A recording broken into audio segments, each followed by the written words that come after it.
Number 3. I'm a 22-year-old girl.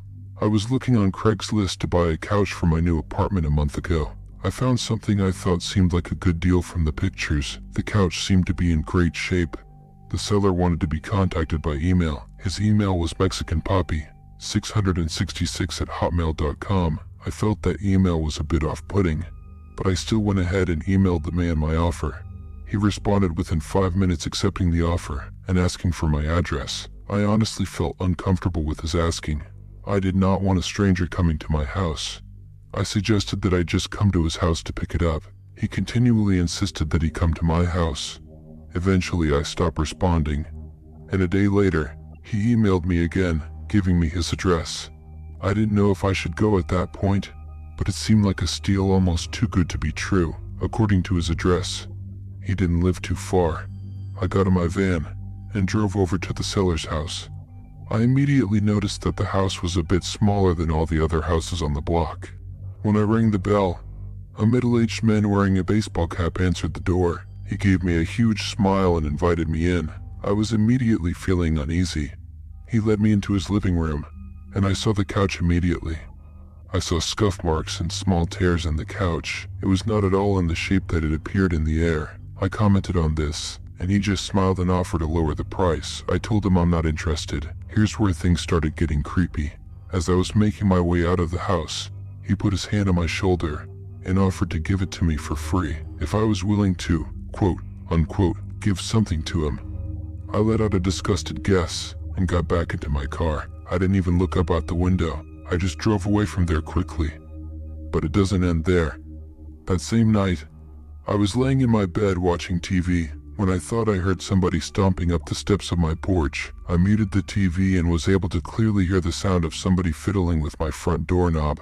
I jumped out of my bed and tiptoed over to the front door to look through the peephole, but whoever it was already gone.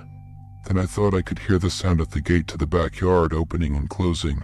That was when I grabbed the phone and dialed 911. Soon after, I heard the sound of somebody fiddling with the doorknob to the back door of the apartment. I yelled to whoever it was that the police were on their way, and after that, I heard the sound of the gate opening and closing again. They were gone. This was a month ago, and nothing has happened since, but I still can't sleep at night. I'm 99.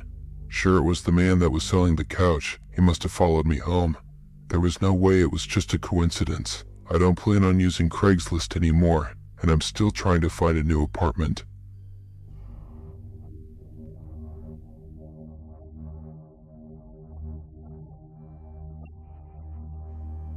Number 2.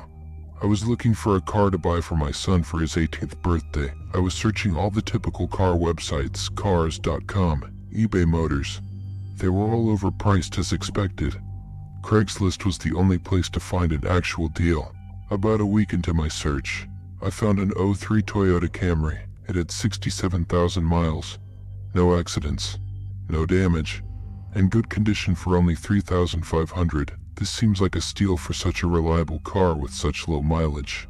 The seller lived about 10 miles from me, which was a reasonable drive when looking for a car. I gave him a call to set up a time to come check it out.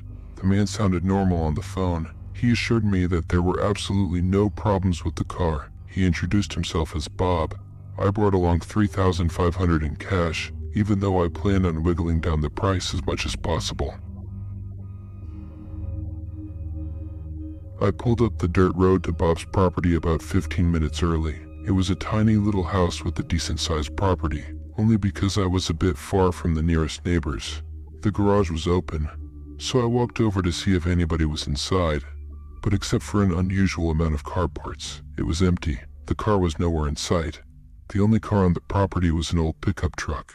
I went over to the front door to check the house numbers. It was the right address. The doorbell button was missing, so I knocked on the front door. I knocked for exactly 5 minutes before deciding to give the man a call. So I dialed his number, and I heard the sound of a cell phone ringing from inside the house. I was extremely confused at this. Now I knew I had the right house. I didn't understand why, if he was home, why he wasn't answering. I decided I had to take a peek through one of the windows to see if anybody was inside. Peering through the glass, I couldn't really see much as it was pretty dark inside the house. I saw a very old fish and dining room set, but across from that, I saw somebody standing at the back door of the house staring outside. I figured that must have been Pop, so I knocked on the window, but he didn't even move. There was no gate or anything to the backyard. It was just a wide open yard. Since this wasn't a rural area, I simply walked around the house to the backyard. I didn't understand how he couldn't hear me. When I got to the back door, I made a shocking realization. The figure standing by the door was a taxidermy human being. I ran straight back the way I came and back to my car. I looked up one last time before driving off. The blinds to the window I had peeked into had been shut, but I could see two of the blinds been open. Somebody was at that window watching me. You can probably guess I had the gas pedal to the floor the whole way home. The whole situation still makes no sense. All the car parts, the fact that there was no Toyota Camry, the taxidermy human being, the fact that there was no car. There leads me to believe that whoever that man wasn't planning on selling me anything. And that also leads to the disturbing thought that I was very close to becoming a lifeless statue, staring out that man's back door.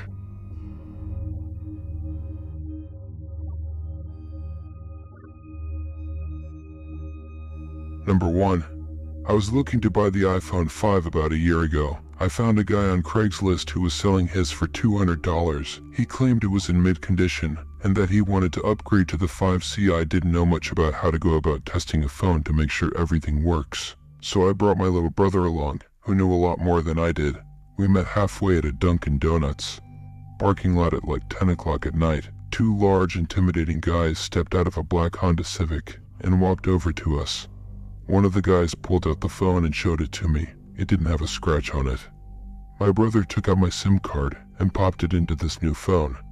He did some testing and told me that it works. The guy then asked for $250, even though he originally asked for $200. I lied and told him I only brought $200, and he seemed a bit unhappy with this.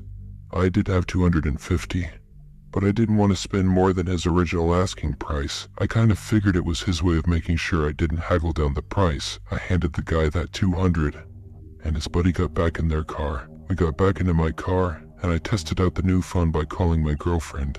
I sat testing things around for about 5 minutes. My brother commented on the fact that the two guys hadn't left yet either, but I didn't really care. I started the car and pulled out of the parking lot. My brother then commented that the two guys started their car, just as I had. I didn't find it too weird. I drove down the turnpike and eventually stopped at a red light. That's when I noticed the black Honda Civic pull up right behind us in my rearview mirror. I found that a bit weird. Since I was sure they came from the opposite direction, I continued my drive home, but every single turn we made, they followed, and close on my tail too. My brother suggested I pull over, but there was no way I was going to do that. I knew those guys were looking for trouble. It got to the point where I was trying to lose them, and started driving dangerously. If they needed something, they would call, or at least honk their horn. They were looking for some kind of trouble. I tried something risky to lose them. At an intersection, the light had just turned red. I floored it across the intersection before any of the cars would begin to pass. My brother shouted at me, calling me stupid and crazy, but it worked. They didn't follow. We got home after the extra long drive. My heart was still racing from the intensity of the situation. I was just happy I got a working phone for such a low cost. Later that night, I was playing around with the phone, trying to set some things up before going to bed. My parents and brother were already asleep at this point.